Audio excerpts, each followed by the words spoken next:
It has been 15 years, but it feels like, I mean, I hear something about it every day of my life, and that Do you is really? A wonderful, wonderful thing, camera two. I just love it. After Napoleon Dynamite would premiere at the Sandance Film Festival and go on to earn itself over $40 million at the box office on a budget of less than $500,000. How's your Sundance experience so far? Not a lot has changed. I was here 8 years ago. The only difference is that we got these crazy people out there trying to take my picture. After Napoleon Dynamite would become a pop culture phenomenon, moving huge amounts of merchandise, including items like sweatbands and chapsticks. Can you bring me my chapstick? No, Napoleon.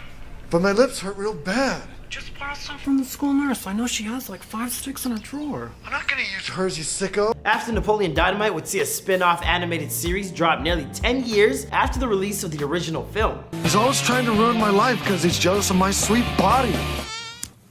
Napoleon Dynamite became one of the 21st century's earliest cult hit films after it was shot for a mere $400,000 and went on to gross over $44 million at the North American box office, something no one ever expected to happen, not even the primary creative behind the film. Back in 2002, Brigham Young University film student Jared Hess shot a short black and white movie named Peluca with his friend and classmate Jon Heder in the starring role. This short would be accepted into the Sandance Film Festival, and its success gave Jared the confidence to adapt it into a future film. What are you gonna do today, sir? Whatever I feel like I want to do. Gosh. Jared would mine his own real-life upbringing in Preston, Idaho, where he lived on a llama farm, to form the basis of the movie about a nerdy teenager named Napoleon Dynamite who encourages his friend Pedro to run for class president. 12 years later, Napoleon Dynamite was still such an iconic film that Burger King was willing to reunite both Pedro and Napoleon for a commercial showing off their new tater tots. Can I have one? Sure.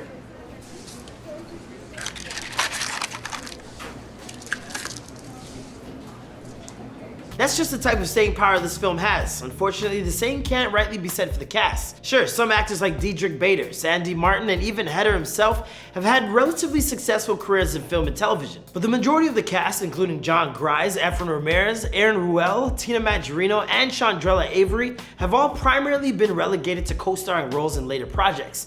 Today I'm going to be filling you in on what they've all been up to as we take a look back at the cast of Napoleon Dynamite and ask, where are they now? What's going on, guys? It's your boy Marlon Palmer. Recent drops in this series have included looks at the cast of Hangover and Disaster Girl, so if you like those two, please check it out. Since this show works off requests, don't forget to leave us some ideas with who you want to see next in the comments down below, and I'll see you right after the intro.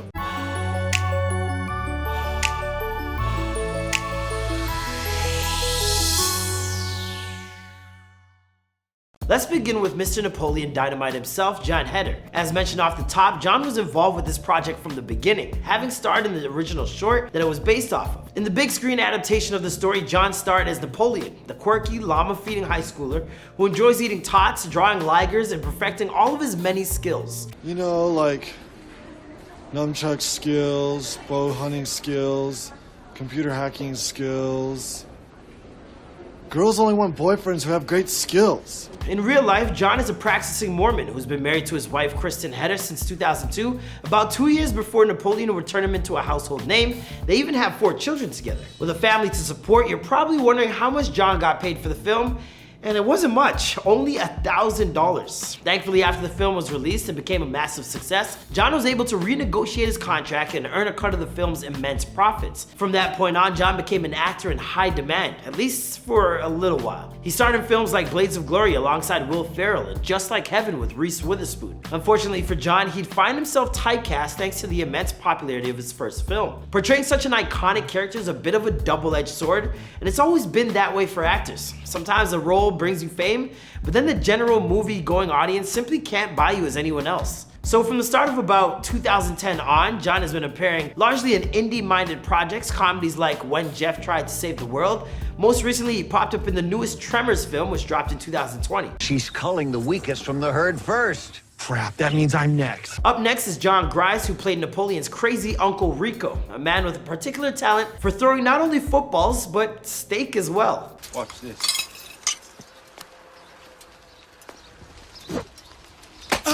At At the time Napoleon Dynamite entered his life, Jon was actually considering retiring from acting altogether. When a close friend of his, producer of the film, Jory White, showed him the script, he was impressed enough to second guess his decision. After the success of Napoleon, Jon would go on to earn smaller roles in many popular television series like CSI NY, Supernatural, and he'd even pop up as Roger Linus over on the mega hit Lost. More recently, he co-starred on the Taken series as Liam Neeson's pal Casey, as well as the Adult Swim comedy series Dream Corp LLC. Good afternoon. I'm Dr. Roberts. Looks like we're ready to put you under. Once you start dreaming, we'll be able to guide you directly to where your issue is hiding and rewire it. Rewire it? Let's calibrate you. Rounding out Napoleon's family was Aaron Ruell, who starred as his older brother Kip, and my personal favorite character. Yes. Stay home and eat all the freaking chips, Kip. Napoleon, don't be jealous that I've been chatting online with babes all day. After stealing most of the scenes he was a part of, Aaron actually left the world of acting behind. Instead, he largely focused on behind-the-scenes presence, writing and directing the 2005 short film, Everything's Gone Green. In 2008, he won an award from Photo District News magazine for his work with Citibank, and most of his efforts is now relegated to his career as a photographer and director. He would eventually return to acting when he provided the voice of Kip in 2012's animated version of Napoleon Dynamite, after which he'd go on to create 2017's Father Support Group, while continuing to establish himself as a force in advertising. He's done very well for himself. Ruell directs commercials for companies like Target and MasterCard. Acting was never his deal. Beyond Napoleon himself, few characters left quite as indelible an impression as Pedro, played by Efren Ramirez. But here's a surprising fact. Did you know that at the time the movie was filmed, Efren was already 31 years old? Okay, maybe the mustache should have been a dead giveaway, but most of us never figured it out. Since then, he's gone on to appear in films like Crank and Varsity Punks, but he was never quite able to recapture that special magic that made Pedro so singular. Most recently, he's appeared in the 2019 series Perpetual Grace and the short film Willie Goes Way Back. It was always about a guy that wanted to go back and see his mom.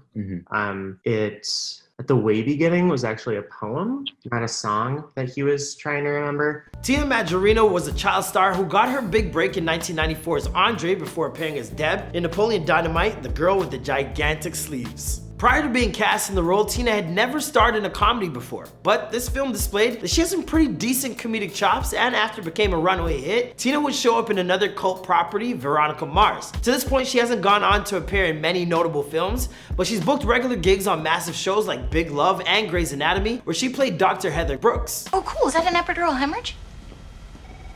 Sorry, I'm interrupting. You guys were having a moment or something. Now, Shondrella Avery might not have had a massive role in Napoleon Dynamite as Kip's online love interest and eventual wife, but she made each second of her performance count. In fact, before filming had even begun, director Jared Hess reportedly phoned up Shondrella and asked her if her entire family wanted to appear alongside her in the film, because as Jared put it, there are no black people here in Preston, Idaho.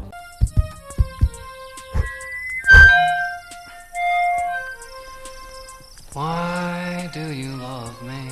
After this, she'd go on to appear in Deja Vu with Denzel Washington, as well as the film End of Watch with Jake Gyllenhaal and Michael Pena. More recently, she's moved behind the cameras to produce her own films, one of which is titled Till Death Do Us Part, and stars Taye Diggs. We really feel excited about what's about to unfold and how the people will receive it tonight, and we're so excited about the whole thing. And I've been producing now for about 4 or 5 years, and so this is the biggest thing thus far that we've done as a unit. Napoleon's grandmother was played by none other than Sandy Martin, a woman who's probably best known for her role as Mac's mother on the smash hit comedy series It's Always Sunny in Philadelphia. See if you can tell these two characters apart, because I know I can.